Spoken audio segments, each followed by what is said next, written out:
Perfect. Well, welcome. My name is Kimberly Varley. I'm the recruitment manager with Retirement Center Management. And I'm excited to be here and we're going to talk about salary negotiation. So I like making this a two-way conversation. I know a lot of you are probably purposely hiding your face and keeping your phones or laptops on mute, but I want to hear from you all. I want to hear if you're comfortable, please feel free to unmute. I want to hear what majors we have present today. Whether you're in nursing school or business, and then what year you are. I'm a healthcare administration and I'm a senior. Awesome. I'm a public health major and I'm a senior. Awesome. I'm in accounting and I'm a senior. Perfect. I'm a kinesiology with clinical exercise major with this, and I'm a senior. Wonderful. I'm a junior and I'm a healthcare administration major. Okay. I'm a senior and I'm a health science major. Awesome. I hear a lot of seniors and I hear a lot of healthcare related fields, which is awesome. So I really just wanted to hear, who I'm speaking with today. Y'all are getting near graduation. You're trying to figure out, whether you're graduating in December or you're graduating in May and you're starting to, make these decisions, go through interview processes, figuring out, what company am I going to work for? What career path am I going to take? So, this is salary negotiation is all part of it. And, especially when you're starting to make these big decisions in your career, it's a start to your career essentially, unless you're someone that is going to come back to college after, maybe changing your career paths. So I think the biggest thing is understanding that salary negotiation, the big picture of things is it's a dance. When you get to having these conversations where a job offer is being made to you, just know you have to be flexible. It's a dance. It really is. If you have questions as I'm talking, I'm not going to bore you with a PowerPoint presentation, but if you have questions as I'm talking, please feel free to unmute or pop into the chat and ask a question. It's really important that you do your research ahead of time. And when I say do your research ahead of time, know the title that you're applying to. So let's say you want to go into human resources and you want to get a foot in the door, want to start, building your resume in that area. You have to start looking at, okay, if I'm going to be an HR coordinator, HR intern, or an assistant, look that title up. And I would look, pay scale, Glassdoor, Indeed, and have a general idea, know a range of what you're seeing, from if I'm coming in as an HR coordinator, is it, $12 an hour to $16 an hour? Am I noticing that, people that have 3 years experience in the related industry are making that top dollar? Is the middle ground $15 an hour? That way you have a range and an idea walking into or starting to apply to that position, what it would even possibly look like. Then, you want to start researching, the sizes of organizations. It's going to be very different. I work in senior living. So I heard some healthcare as we're talking. So, if you know anything about senior living, that's how I'll relate it to this industry is, the big fish in the sea with us is the Brookdale of the world. They have hundreds of communities. There are times I can't compete with them because they have, hundreds of communities. They can offer bigger salaries. They can hire RNs for some of their director level positions. And I can't do that. I have a smaller organization, only 36 communities.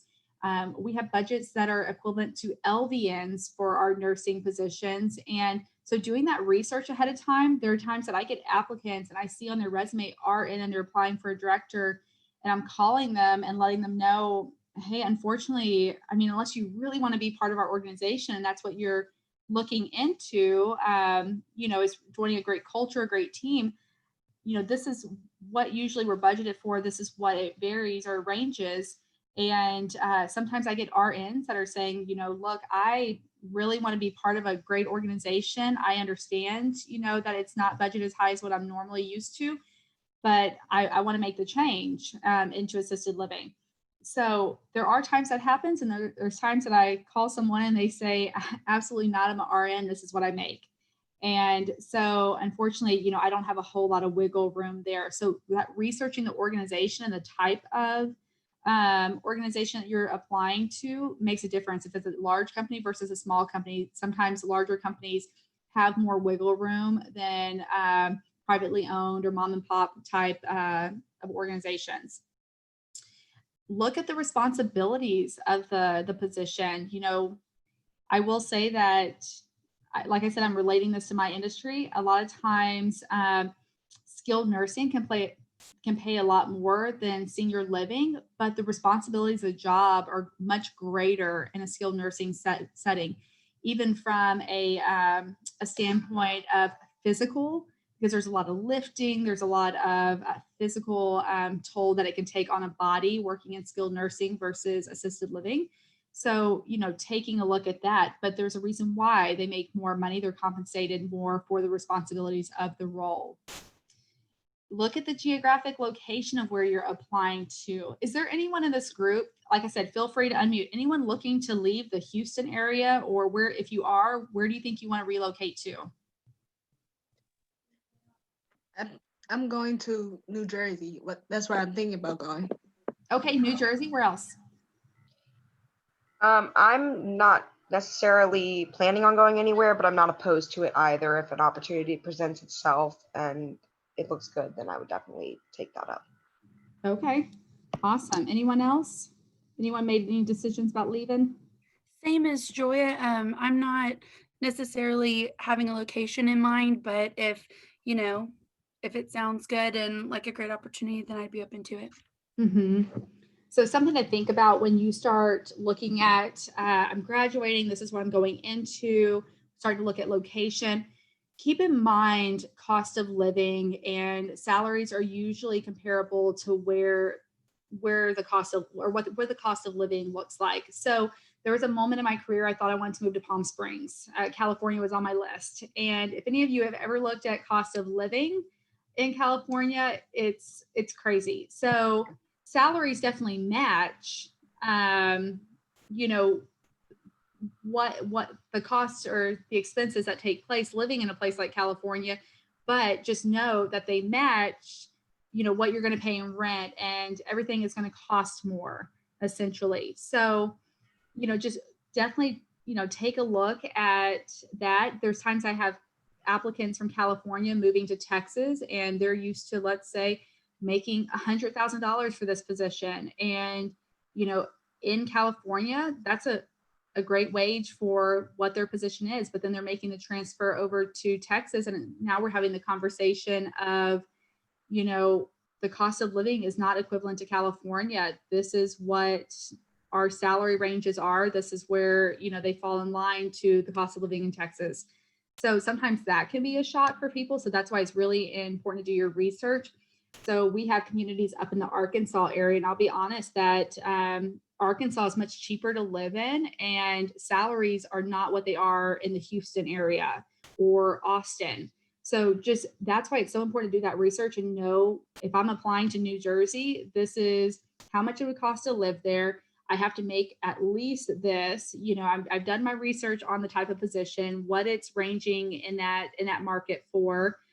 So that way you have a good idea before, you know, you even start applying or start interviewing for positions, you know, and then know your own worth as well. Like, how many years of experience am I bringing to the table, years of leadership, my education level, certifications, any special license that you might have. So you want to make sure that, you know, this is what I'm bringing to that table whenever you start the interview process. Because I'll use this as an example. So if I have a business office manager position posted, and let's say I have an applicant come in, I mean, I can see their drive, I can see their ambition. I like their, you know, they've been working through college, they just got their college degree. They have some, a good base, a good foundation, but they've never worked in HR before. They've never done any financials. They've never done billing. Because in senior living, we still have to bill, we have to collect payments, we have to deal with family members. If you've never, we can teach you that stuff, but you're coming to the table with no experience, but maybe a college education. So someone of that stature, we may bring that person in at like 38,000, 40,000, depending on the community and the type of, type of position. But if you're coming in saying, I've already worked in HR, I've already worked in accounting, this is what I'm bringing to the table, you're proving right there your worth to the position and to, being able to offer a higher salary possibly, or some negotiation room there. So even if, we're budgeted for 40,000, we may be able to go back to ownership or go back to our management company saying, hey, we're wanting, to bring this person on board, and this is what she's bringing to the table, a prior experience in our industry in all these areas. She's asking for no less than 45, and they might be willing to, have some wiggle room or make some exceptions based off of their budget, if you, are selling yourself in that way. So, and I think I mentioned this a little bit at the beginning, like I said, it's a dance. So you have to be flexible. That's why I said, if you go in with a range, if that you're offered this amount and you come back with this amount, you have to be willing to go back and forth and meet in the middle. That's the whole point of a negotiation.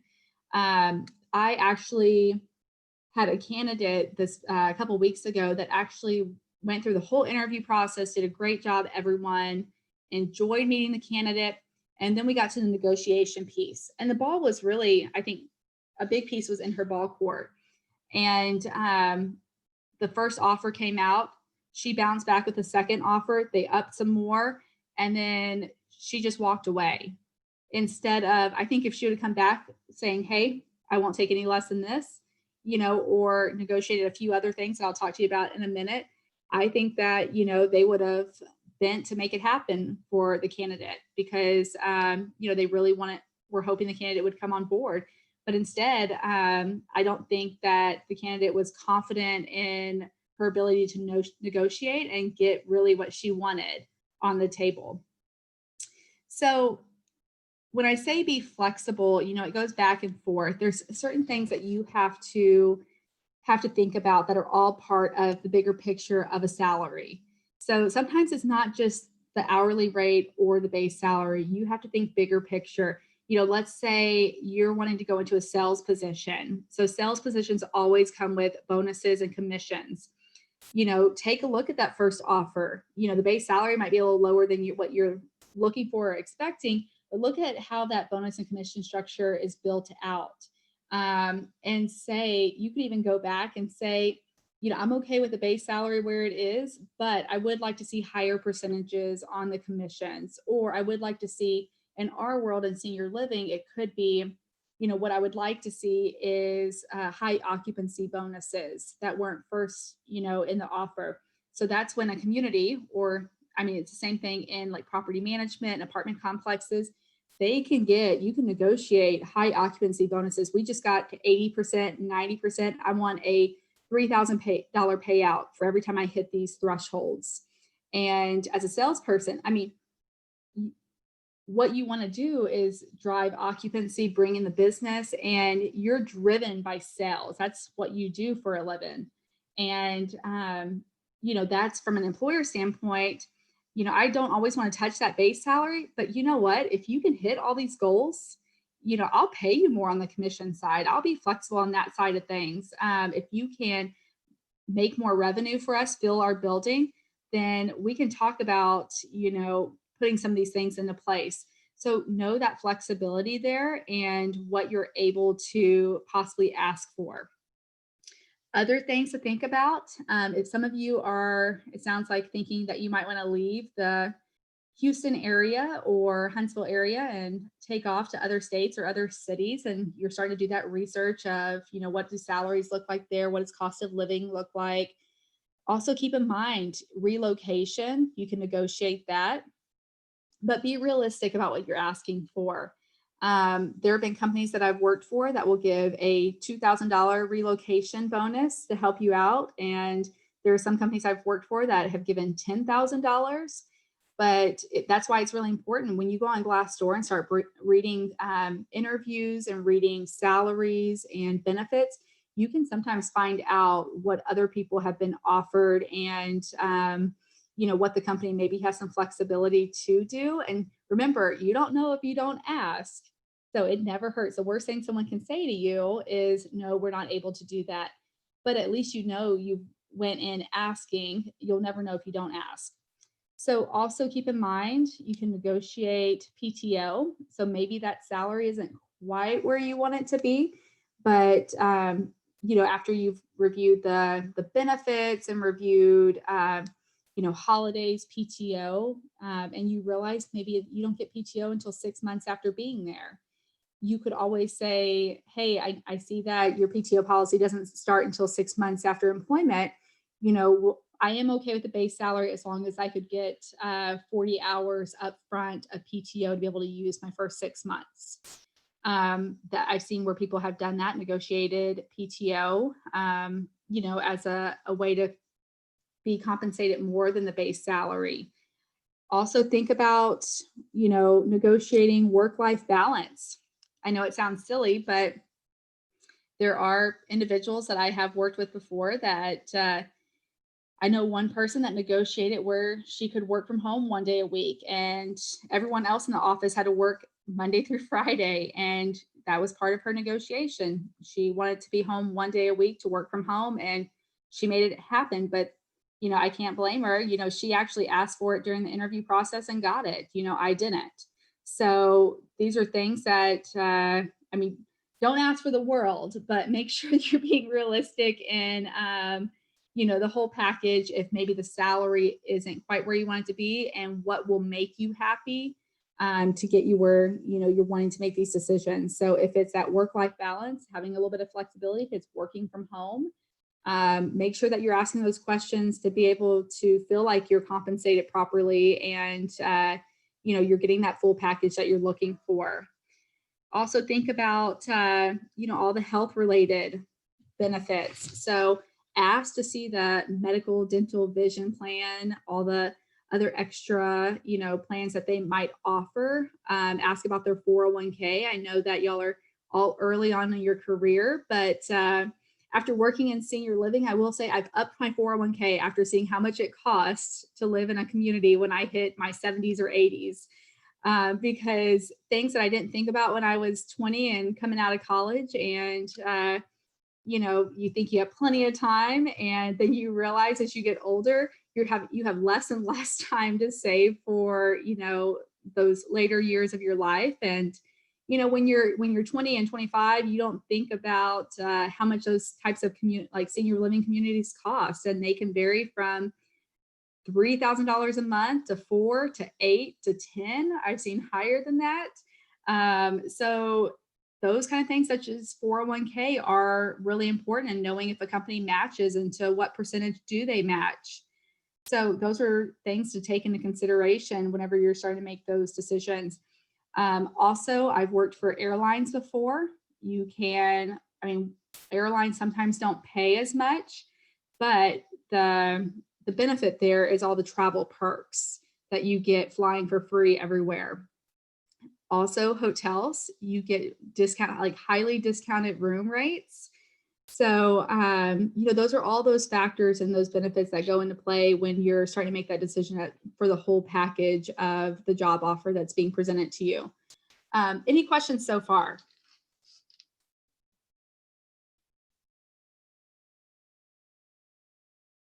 Y'all are really quiet. I see Vanessa just made a comment, truth, save it now, so much money. It really is. It was a shocker. I think Laura just unmuted.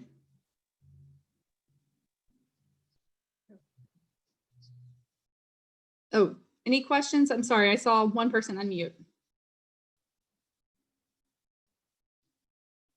All right, So I think one big thing I have seen that has been, even with candidates, a bit of a turnoff at times is, I think there's a big difference between arrogance versus confidence. So be sure that you go into, when you're in that negotiation, with an employer, that you're being gracious, show that you are appreciative of the offer that they are presenting to you. Don't go in with an arrogance of, I'm above what you just offered me, because it can be a complete turnoff to an organization or to an employer if you come in with that attitude, or that you're not appreciative of what they're offering or trying to bring to the table. Because like I said, it's a dance. Doesn't mean that the first offer they presented to you is the final offer. That's why you have conversations and go back and forth. So be thankful for the opportunity, but at the same time, it's okay if the first offer that's presented to you, you stop and say, I would really like 24 hours, if you're okay with it, to, review the offer, review the benefits that are being offered. And then it's okay if we schedule a time tomorrow. Because I think that there are times where employers will present an offer and then are hoping that you'll immediately, seal the deal. You don't even get time to think about it and verbally accept, here's the offer letter, go ahead and sign, and let's move forward. So, sometimes it's okay to stop and think about it and ask the recruiter or the company if you can have 24 hours or 48 hours to think about the offer to make sure that it's the right move for you. Is that a lowball tactic? That's one of the questions I always get from students. It's just like, why would they make that offer? Well, I don't think it's a lowball tactic. There are times, like I said, that let's say I'm budgeted for $50,000 for, because I've worked hotels and stuff. Let's say an assistant front office manager, I'm budgeted $50,000 for that position. And I have someone coming out of college that maybe didn't have the previous experience of the last person that was in that position. So maybe they've worked in hotels for 10 years and finally moved into a position where they're making 50. I've got a college student coming out that doesn't have quite that level of experience, but we want to give them the opportunity. I'm not going to bring that person in at the 50,000 if they don't have that prior experience and match where the previous AFOM was. What I would probably do is, take a look at our current staffing and where they all are and their experience level and see where it aligns to the college student coming out. So maybe it is, 42,000, maybe it's 43. But if that college student, coming out of college, has done their research and knows, hey, it could go from 44 to 50. I have a good range in mind.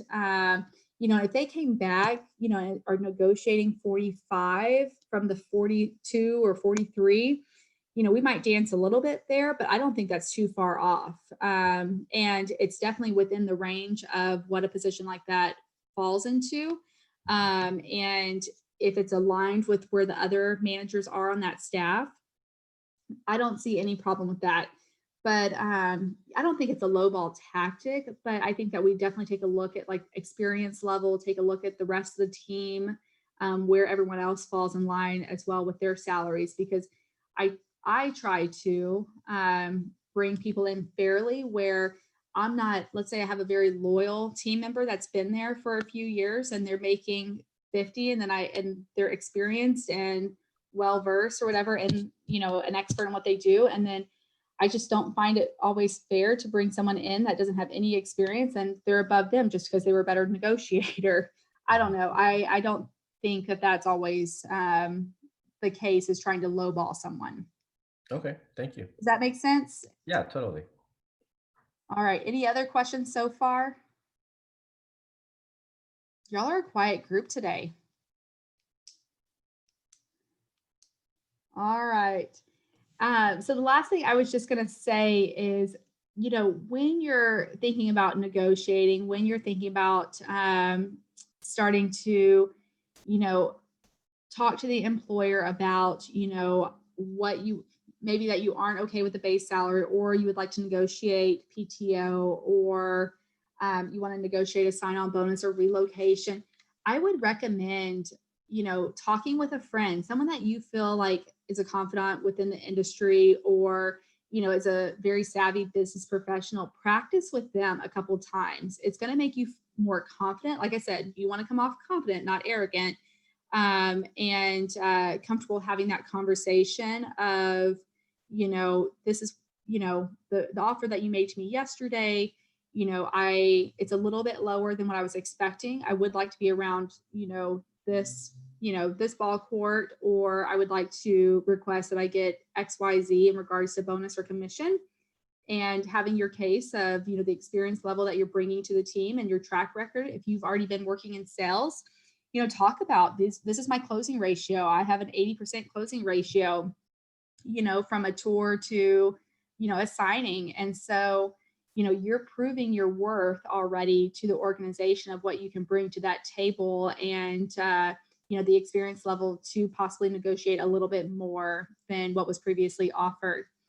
But, I think practicing definitely makes you feel more comfortable. That way, when you walk into that phone call or, that meeting, that you already, have practiced that conversation ahead of time. I have a mentor from years working in hotels that anytime I'm being offered a new job or a new position, or, just want to have a general conversation of his thoughts, I call him. He's a wealth of knowledge in HR and has been in the field for a long time. And I remember the first time I got offered a human resources director position, I called him and I said, are they lowballing me? I pulled a Julio, like, I don't want to be lowballed my first director position. And are they doing that? And I went through the benefits with him, what they were offering, relocation. And he said, absolutely not. He goes, for a first-time director, I feel like it's a very fair salary they're offering you. And even when I went and looked at Glassdoor, other places, like, I literally was right in the middle of, and think about it, first-time HR director. I'm not coming in with 30 years experience like he has, which he could ask for a much higher salary because he's been doing this a long time. So, I thought it was very fair offer. And so I ended up taking it the first round because I didn't, negotiate back and forth, because I did my research and I knew ahead of time I would not take any less than this based on my experience and where I am in my career.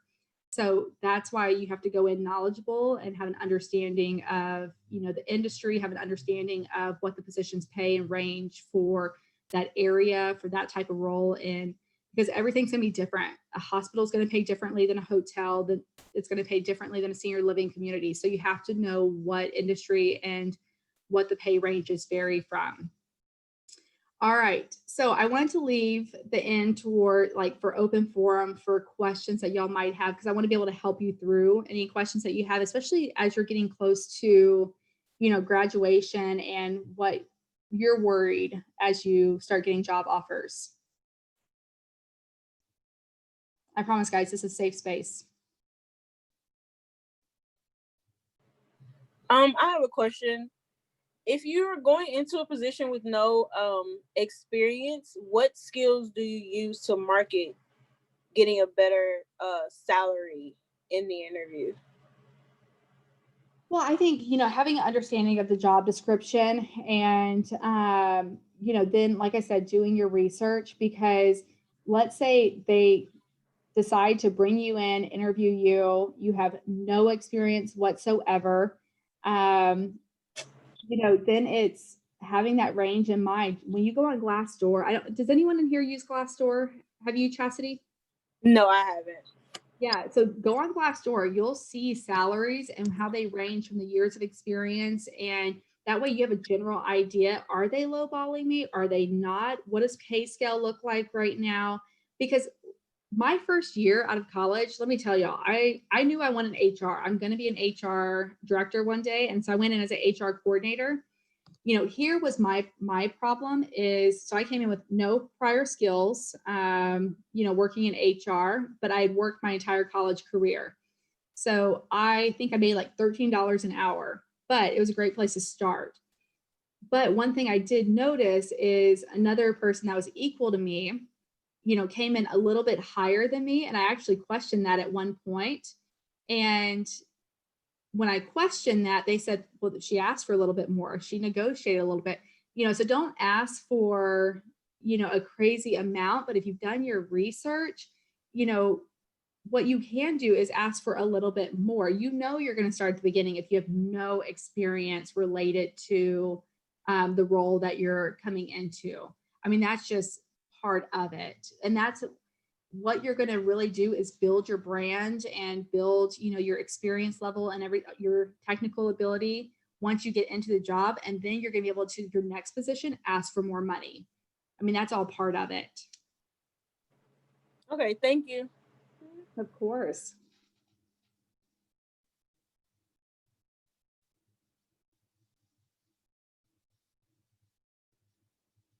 So I was just looking at Laura's comment.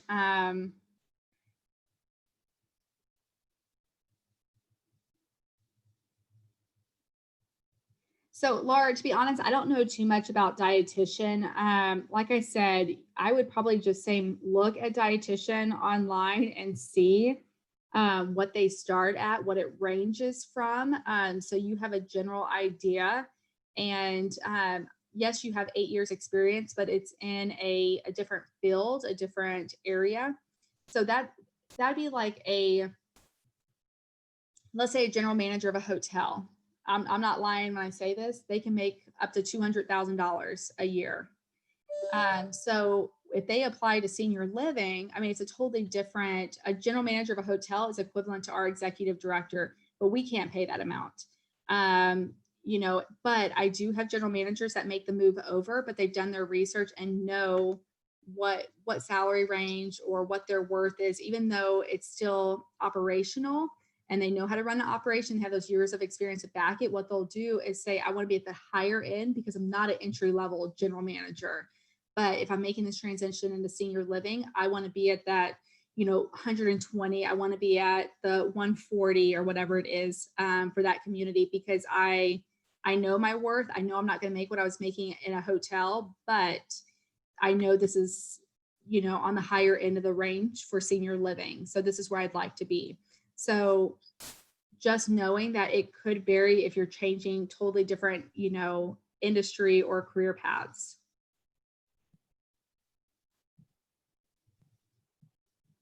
Any other questions? I see Vanessa just unmuted. I'm not sure if you did. It looks like there's a question. First of all, Kimberly, thank you so much. You've been spot on with so much information. And I think sometimes for all of us, it's doing the research and understanding the industry. And then of course, doing the research for ourselves and understanding what values we think and we know are important to us. Since you are in an industry and you had mentioned kind of your rival, I think you said Brookdale was kind of the big dog in the industry for yourself. And sometimes you find that applicants tend to go towards them because of the salary that they're offering. Mm-hmm. How has your company put together some benefits or things that would attract someone to work with your organization, even though the salary might not be what they want, but that you're able to provide X, Y, and Z? What are some of those things that sometimes I think we forget about? Yeah, so that's a great point. And that's why I think I really gravitated towards this company. And I know a couple other individuals within our organization that are in higher director positions that actually came from Brookdale. And when I've spoken to them, they're like, yeah, I used to make a lot more money. And they're like, I will, never go back, because what I love about RCM, and this is me sharing what I hear that, everyone loves about our company, is we're a small organization. You're not another number with us. Your feedback, your input matters. And, even during COVID, we had to roll out all these new processes and procedures.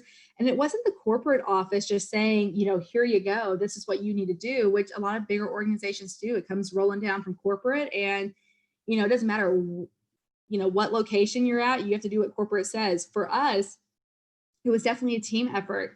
We had executive directors and nurses from different communities that were helping put the SOPs together. They were helping provide feedback of what was working, what wasn't working in the community. They feel like they have a voice. And that being said, we always know who's on our bench. I know that if I have an executive director position open up right now, I know who's ready to go. And, I have a great one-on-one relationship with a lot of my directors where I talk to them on a daily basis. We, you know, we really know each other. And I think that, I'm speaking right now about culture, but I think that's what really sets us apart from a lot of our competitors. We have such a great culture. And I think that, and this is kind of where I was talking about earlier. So, I've worked for much larger organizations before. I've made a lot more money than this before. But, I think what makes every day so special and so great with RCM is, it's so much more than the salary. I feel like I get fulfillment and rewardment on a daily basis, being able to cater to seniors, be able to hire people that are passionate about caring for seniors and running our communities. We call them servant leaders. They definitely don't do it for huge salaries. They do it because they love the residents and the families and want to make, these individuals' final years the best years of their life and get to make a true impact. So a lot of times there's so much more than that big salary or working for a huge organization. It's, having that one-on-one relationship with your corporate office, being able to pick up the phone and call the president of your company. I don't know how many people can do that in a large organization where, they have, the president of their company or the COO on speed dial where they can just pick up the phone and call them. We all can, and we're all comfortable doing it. I never walk into someone's office and am concerned about, them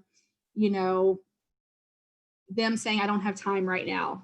They never say that, or, they're above any questions.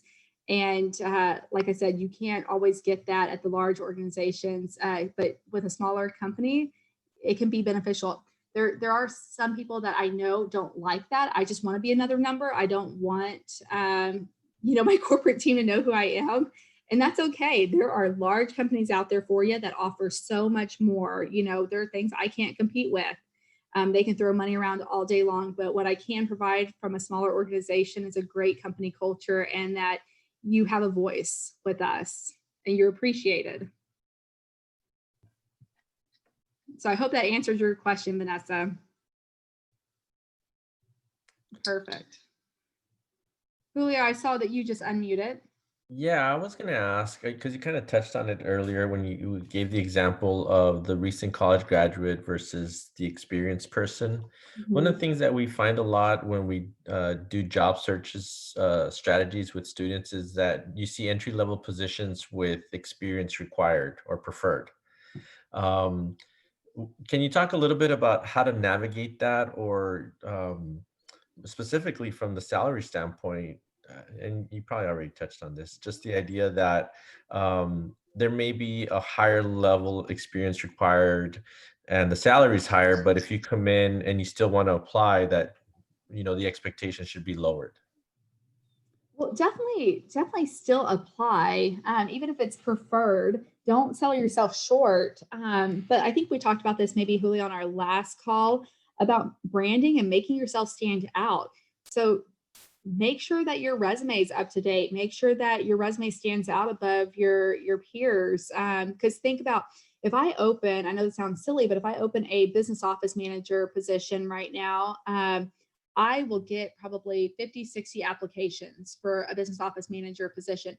And let me tell you, it's 30 seconds. I'm like swiping through them fast. And I am looking for key points. I am looking for, if you've worked in senior living, I'm looking for, if you've worked as a business office manager, I'm looking for, if you have HR or accounting experience, and it's fast. I narrow that down to maybe the top 10. And then I start making phone calls, having those conversations. And, so you have to make sure that resume stands out first above others. And then I have people that reach out to me on LinkedIn and say, hey, I like that. I like that proactive. And but they don't go over the top. They send a nice note just saying, it's nice to connect with you on LinkedIn. I just recently applied for the business office manager position. I know that my experience doesn't quite align, but I'm a recent graduate of Sam Houston, and I'm looking to get a foot in the door in senior living and in a business office manager position. Would you have availability to speak further? And there are times that I've spoken to someone and they really surprised me and what they could bring to the table more than what a piece of paper said. And there are times that I have a conversation saying they're not quite ready for a BOM position, but what I could do is bring them in as a concierge or lead concierge position, have them learn the basics of the community, and then promote them to a business office manager position afterwards. We actually just did that with one of our University of Houston grads, not quite ready for BOM position, brought them in as a concierge, and they were the first person to get promoted when we had a business office manager position recently open up. So sometimes it's thinking about the bigger picture of, being part of a small organization that everyone knows who's on the bench ready to go and who's learning and getting those skills they need to prepare themselves for that position. But, just because it says preferred, don't sell yourself short. I mean, write a cover letter, reach out to the recruiter on LinkedIn, tailor your resume to that position. Let's say you've been a server in a restaurant. Well, serving's not just serving. Were you a lead server? Were you a trainer? Did you help train new hires? Did they put you in charge of, assisting with certain areas that, was it inventory? Was it things that I would need a business office manager to be able to do? I need someone that can train. I need someone that can coach others. I need someone that's, a leader on the floor, as well, like the office and everything. So there are things that sometimes you don't realize you do on a daily basis that you just need to tailor your resume. Don't lie on your resume, but tailor it to really highlight those things that you do on a daily basis that sometimes you don't even think about that you do. So if you help your manager with orientation, for a business office manager, you're running orientation every time. So just things to think about and tailoring that resume so you really highlight those pieces that align with the job description of the position you're applying to. Okay, thank you. Any other questions that the group has?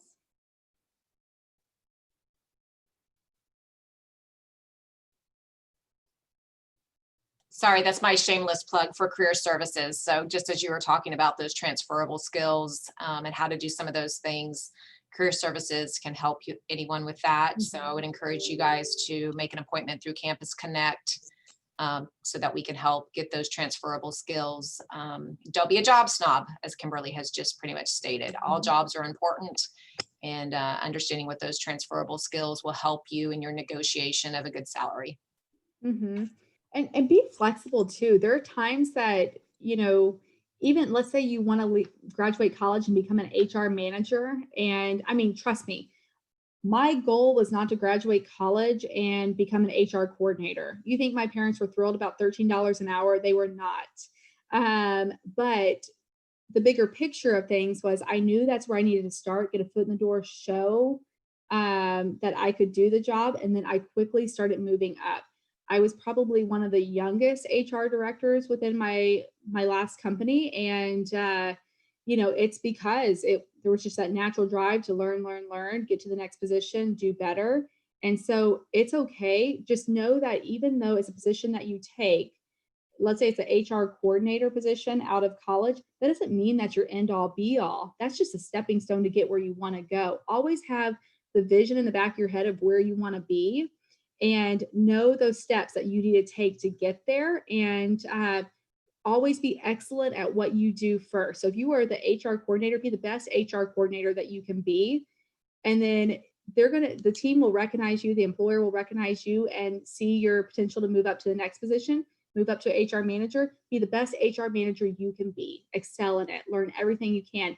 What I see get in the way for a lot of people many times is, they start in an entry level position, let's say an HR coordinator position, and they're constantly going to their manager saying, when am I going to be an HR manager? I'm ready to be an HR manager. And it's like, well, you haven't mastered your current job. So let's slow the brakes down. Let's master what you're currently doing before you start asking for the next position. So I know that's off topic of salary negotiation, but I think that, Vanessa hit on some key points there about, thinking bigger picture. So what resources do you recommend for learning negotiating skills? I mean, I would just do research. I would read articles about it. I mean, there's some great news articles about, how to negotiate. There's great videos out there by, industry professionals of how to, like, you can actually watch how people negotiate and how they go through the processes. So that way it makes you more comfortable. Think about anytime you're doing a presentation in your class. If you know the material, if you know what you're talking about, you're comfortable having the conversation and getting in front of your, peers. If it's something that you're uncomfortable with, it's noticed. It's noticed when you get in front of your class, you stumble over your words, you're not sure about the topic.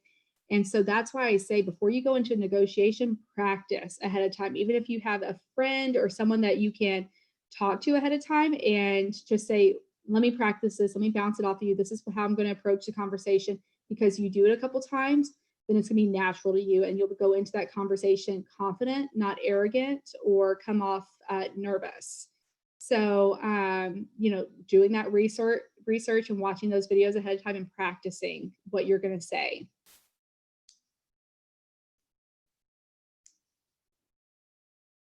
All right, any other questions from the group?